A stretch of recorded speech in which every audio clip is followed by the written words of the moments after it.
¿Qué tal? Arrancamos con esta clase magistral sobre los orígenes del viaje. En esta explicación vamos a descubrir exactamente cómo los cimientos de la antigüedad moldean lo que hoy hacemos en la industria turística.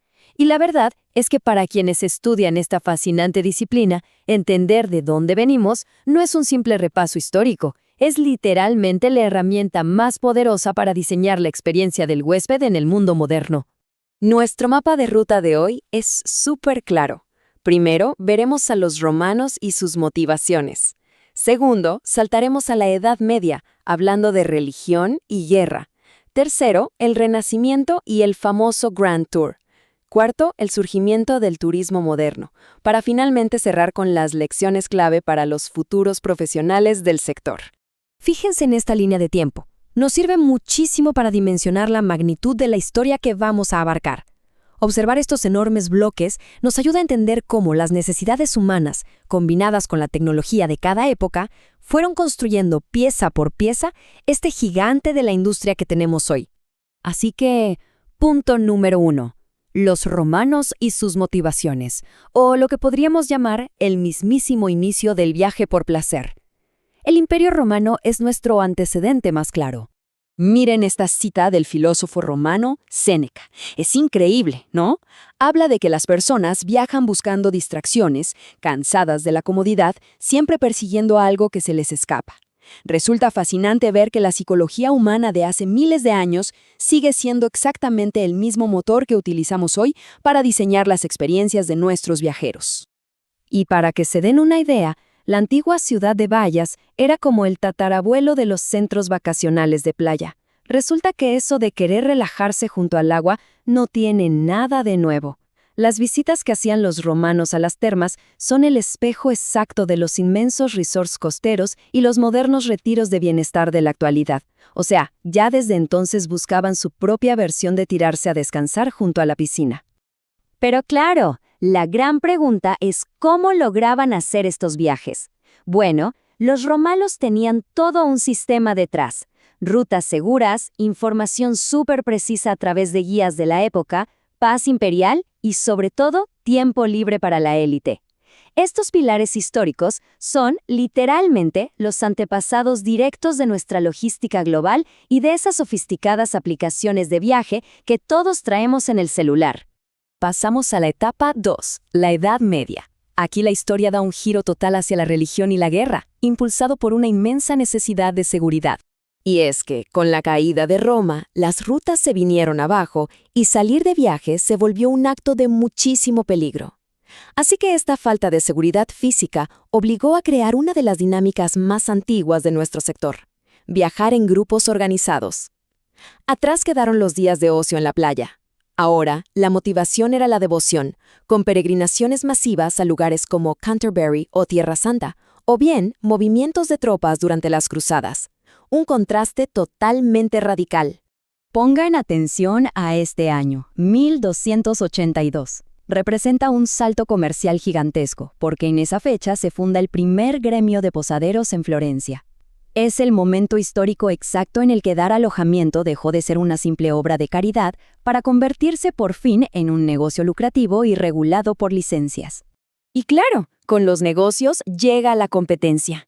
En pleno siglo XIII, Venecia entendió súper rápido el valor de los visitantes y empezó a organizar espectáculos increíbles diseñados exclusivamente para ganarse a los mercaderes forasteros frente a sus ciudades rivales. Para quienes analizan el mercado hoy en día, este es uno de los primerísimos ejemplos de lo que llamamos marketing de destinos. Llegamos a nuestro punto 3, el Renacimiento y el Grand Tour. Una época que redefinió por completo el motivo de los desplazamientos, cambiando la fe y las espadas por la educación. Es justo aquí donde nace la raíz de la palabra turismo. Hacia el año 1670, el llamado Grand Tour se consolidó como una práctica estandarizada. Básicamente, los jóvenes de la nobleza pasaban años viajando por el continente para complementar su educación. Así se forjó un segmento de mercado totalmente nuevo, basado en el desarrollo personal.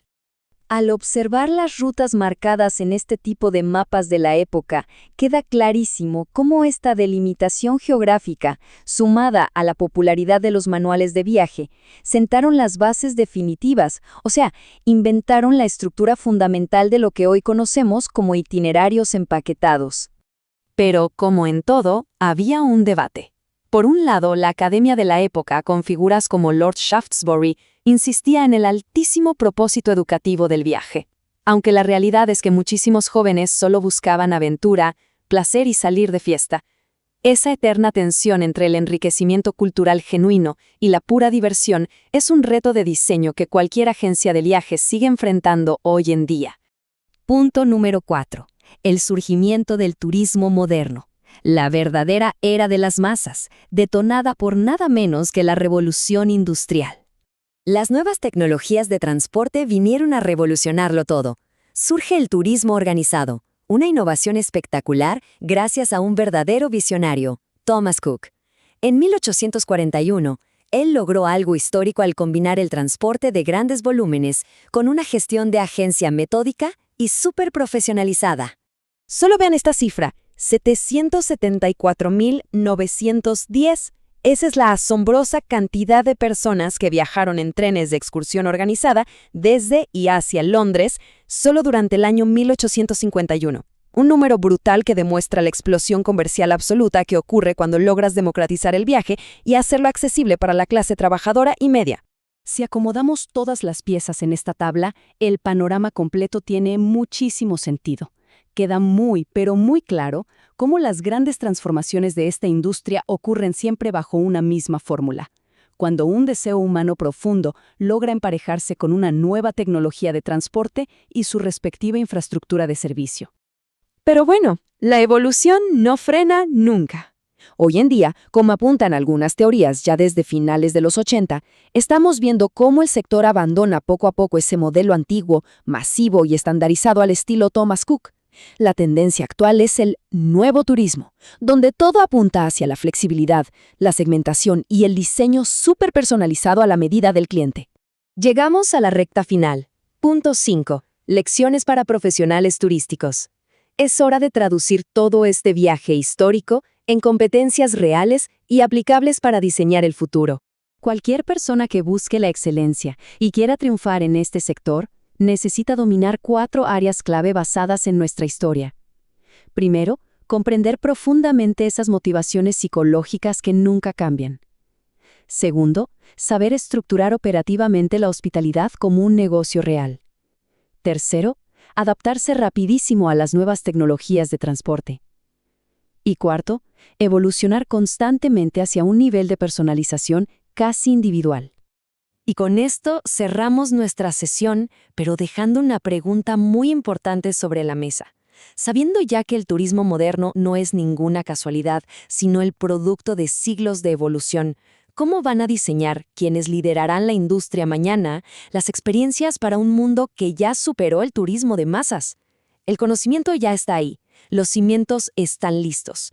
El siguiente gran paso, de cara al futuro, está a punto de escribirse.